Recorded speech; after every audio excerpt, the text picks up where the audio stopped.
years after that, however, 1388, and the hill sees the first legal beheading. It was another Simon, believe it or not, Simon Burley. In some years, many years after that, some say coincidentally, 1747, the last legal beheading on the hill was, yes, you've guessed it, another Simon. How about that? Simon Fraser. He was the Lord Lovett. He was an 80-year-old Scottish lord. So old, so infirm, we literally carried him up to the scaffold site, sat down on a chair, lovingly provided by our slot here at the tower. All heart we were back then. Now that's the last of 3 Simons. 3 important Simons executed up there. Incidentally, do we have anybody here today sharing that ridiculous name? Not one. Job done. It took us a few years and we got rid of them all in the end, didn't we? It needed to. Well, ladies and gents, what I want you to do now, if you can, is try to picture the scene on the day of one of these executions, okay? Now, one of our jobs as a beefeater would have been to ensure safe passage of the prisoner from his cell to the outer gates, the bulwark gates, which are situated up there where the ticket office stands to this day. Now, at this point, we would have handed the prisoner over to the Sheriff of London. His job simply to ensure safe passage of that prisoner through the vast crowds of people that would have turned up out there to witness the day's spectacle. It had taken him up to the scaffold site. I've already told you roughly where it stood, but it would have been a temporarily erected wooden platform about 10 foot high. Needed to be 10 foot high so that everybody could get a good view as to what was about to happen. Our prisoner now slowly climbs these steps. At arrival at the top of the wooden platform now, for the first time, he would come face to face with his executioner, the man who is about to kill him. He would now faithfully have handed some coins over to that axeman. The reason for this, a way of ensuring that he carried out his job as swiftly and as accurately as possible. Ladies and gentlemen, I have to inform you that was not always possible.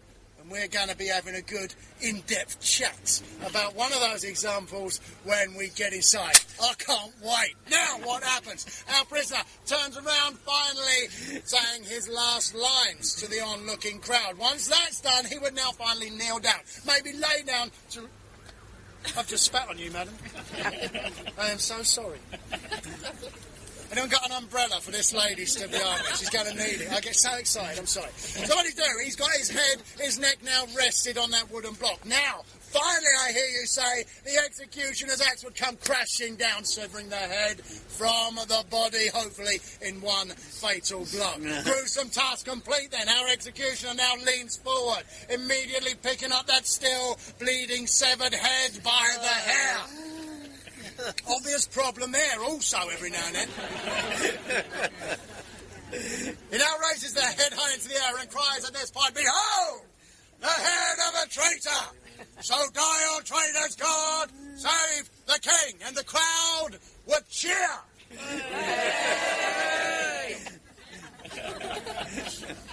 I'm giving this everything I've got here.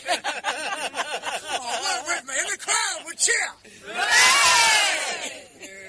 Beautiful. A bit over the top there, actually. Okay, what happens now then? The head lovingly impaled onto a soldier's pike, so they can be paraded, marched, shown off through the streets of London. It would only, though, be taken a few hundred metres down to your right, my left, towards London Bridge. The reason, so that this same head could now be lovingly attached to a good wooden pole raised up high above London Bridge for all entering the city to see, a deterrent towards any would-be traitor. Meanwhile then, the headless corpse, which is still lying out there, isn't it? That's now chucked onto a cart, brought down the hill, taken inside the tower, where it would then be buried underneath the floor of the Chapel Royal of St. Peter at Vincula, the same chapel where our tour will be ending within the hour, I promise. Next, the group moved on to the outer wall of the tower, where Barney spoke about one of the oldest bells in London. Also, he gave the names of some of those who were executed at the tower. We've got the oldest surviving curfew bell in London, dates from 1651. Actually initially put there, though, to be rung as an alarm, impending attack. Signal then for our gateways to be slammed, securely shut. The battlements, ramparts manned by soldiers, waiting for a good scrap. However, that same bell would also traditionally be rung 1 hour before every single execution. Still rung twice a day to this very day, ladies and gents. Not always for executions.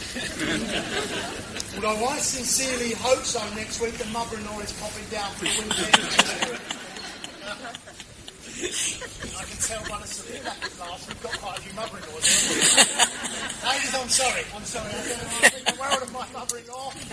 But so much, I'll tell you what I'll do. I promise you, if you stay with me to the end of the tour, you might get a chance to meet her. Every now and then, as I'm going on, as I tend to do, take the odd cursory glance up. You may get lucky, maybe, to see her circling on her broomstick. Now, Belltown. It's the oldest and strongest of the 13 towns that they have. Right? Very simply made up of 2 chambers, one on top of the other. However, quite a few historically important people have been incarcerated traditionally in here. To name a quick few of those, who have we got? The young Princess Elizabeth, half-sister to Mary.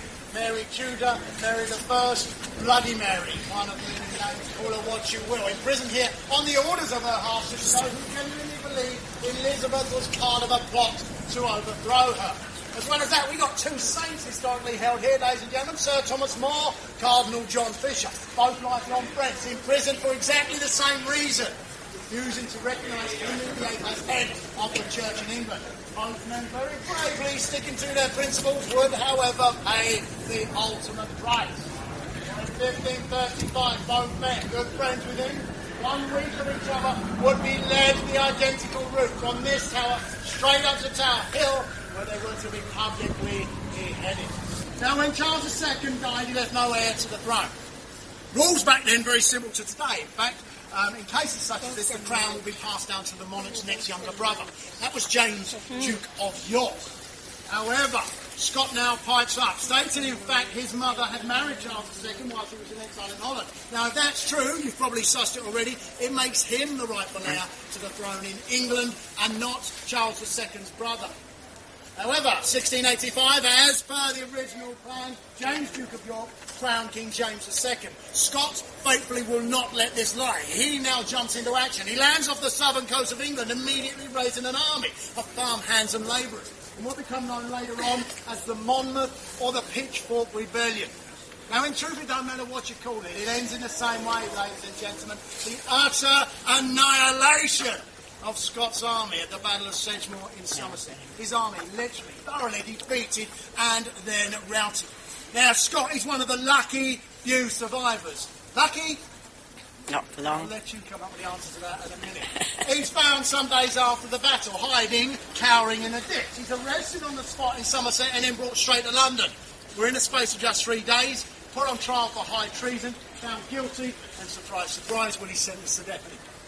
Now, on the day of his execution, his executioner, the axeman, a well-known chap in these parts, known as Jack Ketch. By trade, Ketch was a butcher. That's handy, isn't it? Unfortunately for Scott, Ketch was also a full-time alcoholic and only a part-time executioner. Now, can anyone else see the way this is going? I can only presume that Scott, thinking back to what I said at the start of the tour, remember about the coins? I can only presume that Scott had been far too generous with his payouts. I must also presume, on receipt of these coins, Ketch is like a kiddie in a sweet shop. He's taken them straight up to the nearest pub, spent it all on ale. Because, ladies and gentlemen, on the day of that execution, Ketch was so blind drunk. It took him 8 blows of the axe to hack his way through Scott's neck. We also know, you're like this, Scott was actually conscious for the first 5 of those 8 blows. Now, luckily for Scott, the first blow has very nearly missed him. Actually, not near enough. It took the top of Scott's skull clean off. It is now reported at this point, Scott managed to agonisingly turn his head, and it is now reported, looking deep into the hazed, drunken expression of Ketch at this point, was reported to ask for his coins back. Second blow. He's getting the angle is now. It's a little nearer the target. Ketch manages to get it straight into his right shoulder. After the fifth blow, though, almost in an act of stubborn defiance, Scott's head still remains attached to his body, but it is now, do not fear, it is now that Ketch has a cunning plan. He discards his axe. That obviously wasn't working. Pulls out his trusty, faithful butcher's knife and proceeds to saw, hack, chop, his way through the remaining pieces of flesh and sinew that connected that poor man's head to his body. Shouldn't laugh or smile when I'm telling you really. Hey, I love my job, right? Now, as per normal, the head is taken down to the bridge, London Bridge. Well, we know that, don't we? However, somebody now realised that this was a son of the King of England, who had never had his portrait painted. One of my predecessors, believe it or not, I promise you, sent down to the bridge, retrieved the head, bring it back to the tower where it was immediately stitched back onto the torso by the tower surgeon to sit for that very portrait. Still said to this day, that picture to hang in one of London's many fabulous art galleries. Now, I'll be honest with you, ladies and gents, I've not seen this picture myself. Well, that was a bit gruesome, wasn't it? Still, that's how they behaved in those days. I'll put a little more of the Tower of London on the next edition. During the tour, Malcolm visited the London Museum, and they gave a talk of the history of London through the 17th century. We start this tour in 1603. It's a very advanced question, but does anybody know what happens in 1603? Elizabeth dies. Okay, you know that. Very good. Yes, absolutely. It's the end of the Tudors. It's the beginning of the Stuarts. So it's literally where this gallery starts. Now, just a little bit of a recap. Where are we in history now? We've had Henry VIII with the Church of England. Yeah? Yes. We've had Elizabeth, so it means England is a very Protestant country right now. Yeah. England has won the Spanish Armada, so you're also powerful, and it's going very well under Elizabeth. Elizabeth dies, and then who comes next? James I. Absolutely. James I. At this point, London is already the biggest town in England, but for us it is quite small. It has about 50,000 people in, and about sort of 1603 to about 1630. But between this 1603 and the next century that we will go through, London will grow immensely. At the time of the Great Fire, it will have 200,000 people living here. So who are those people that come to London? Well, and why do they come to London? Well, first of all, they are people who are coming from the countryside to flee famine or poverty and hoping that by coming to London they will have a better life. Also, a lot of people coming from mainland of Europe because they are Protestant and they want to live in a freedom, in freedom here in London. Of course, there are the Huguenots and people like that who are joining here in London in the hope for a better life. Okay. Now, we have behind me a painting. A painting that is very special. It is a painting from 1630, and it will show you the medieval city. Unfortunately, we don't know who painted it, but it is sort of appointed to a Dutch school, so it's maybe a Dutch person who painted it. But it wasn't your granddad, was it? No, unfortunately not. It would be great, because I could take it home. Let me describe this painting very quickly to you. It is about 50 centimeters by 70 centimeters wide, and it shows you London in bright colors. But it's the view from Southwark, so from the south of London towards the north. So it's basically where your hotel is. If you would have looked out that way in the medieval times, this is the painting that you would have seen. So there's on the bottom of the painting there is Southwark, just a couple of houses, a row of houses with a cathedral as well, Southwark Cathedral. Although at this point I believe it's called St Mary of Overy Cathedral, and not Southwark. Then you have the river. The river is very busy, lots of ships on it, big ships with 3 masts, but also tiny rowing boats that you can see. And then there is the bridge. Now the bridge made out of stone, but with lots of houses on it. We will come back to that in a minute. And then there is the city of London, with in the middle the St Paul's Cathedral, the one that Daniela described yesterday, the really big brown stone, the large cathedral, and also on the right of the painting there is the Tower of London. I believe you have seen yesterday. Yes. And in between the tower and the cathedral there are lots of spirals, lots of other churches that are sort of blocking the view of London, if you like. Okay. Yeah. Now, London exists out of 3 parts at this point, although the painting basically only shows you 2. The first and the most important bit is the City of London. This is the bit that the Romans had started, that we've been talking about, and it's defined by the wall that goes all the way around it. It holds the Tower of London and the cathedral as well. Then from the west side of the wall to Westminster, there has been a city growing ever since William the Conqueror decided to make Westminster his sort of state of the place where he ruled the country. Parliament. Parliament, thank you very much. And so there's been a city growing, and by 1630 it is a proper city. It is as big as the City of London, and we call it the Westminster City. And then you have the third part of the city, which is Southwark.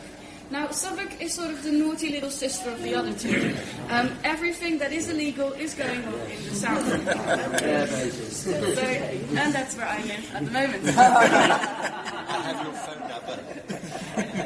So when I say illegal things, of course I'm talking about prostitution and gambling, but also about the theatres.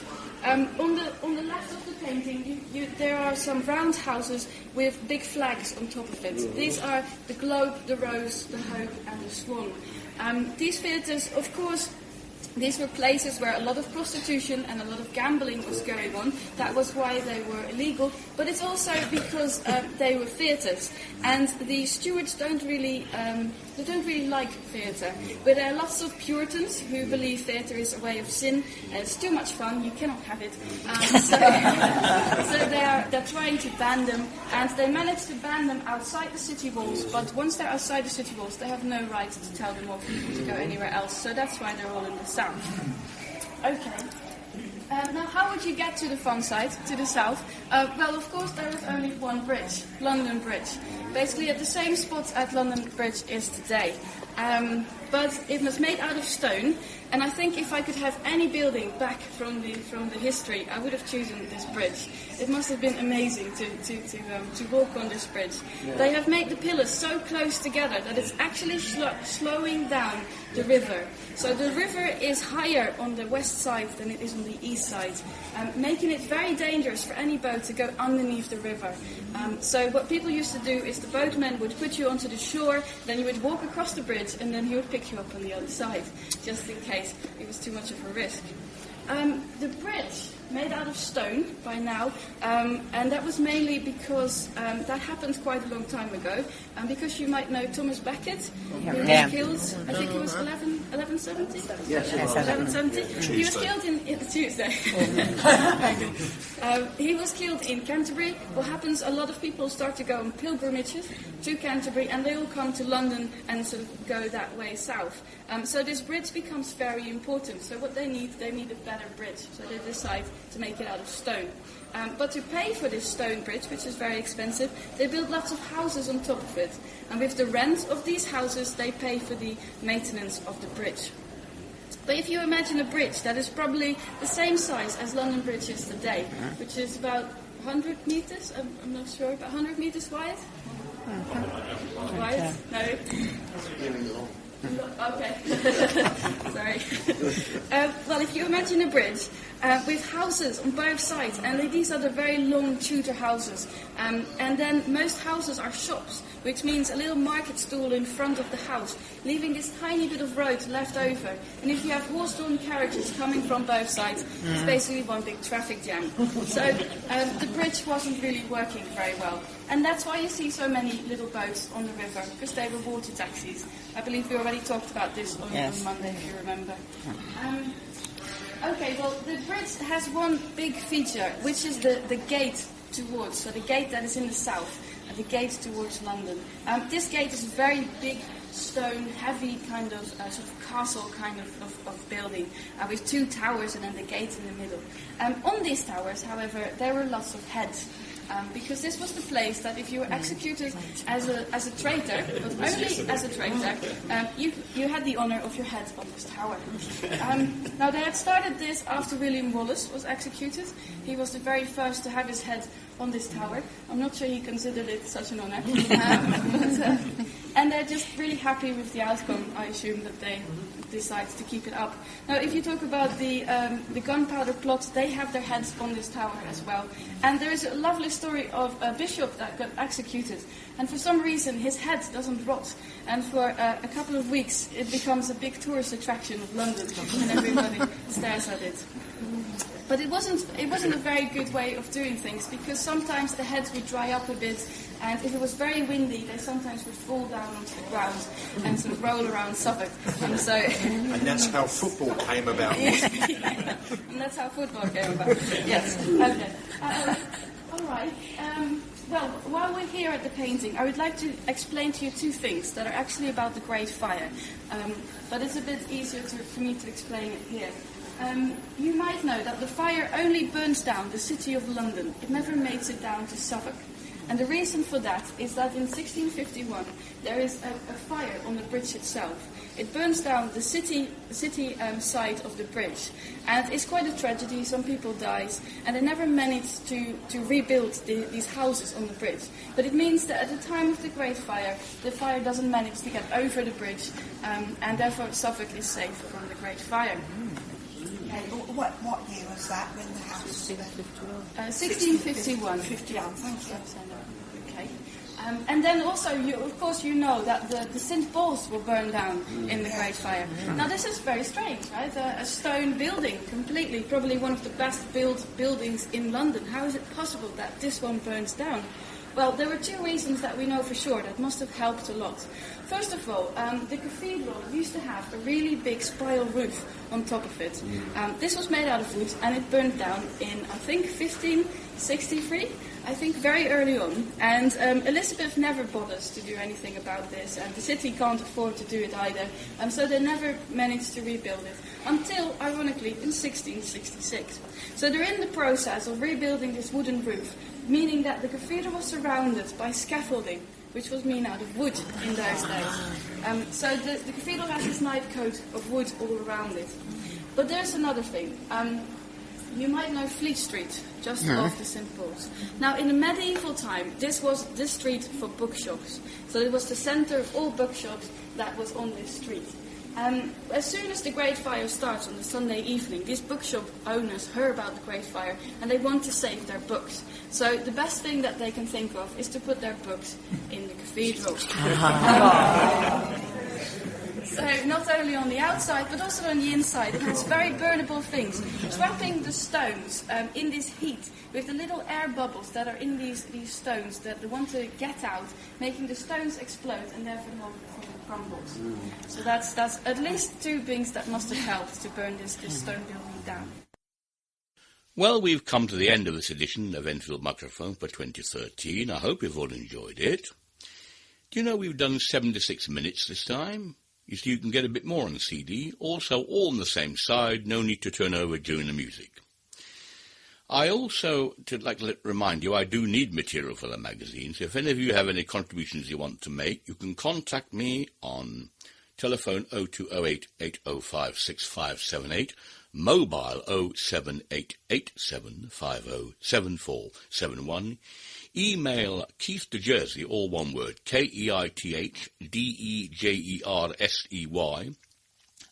@btinternet.com. I can receive recordings on minidisc, CD, cassette, and memory stick. Well, as I say, thank you very much for listening, and until the next time, I'll say bye for now.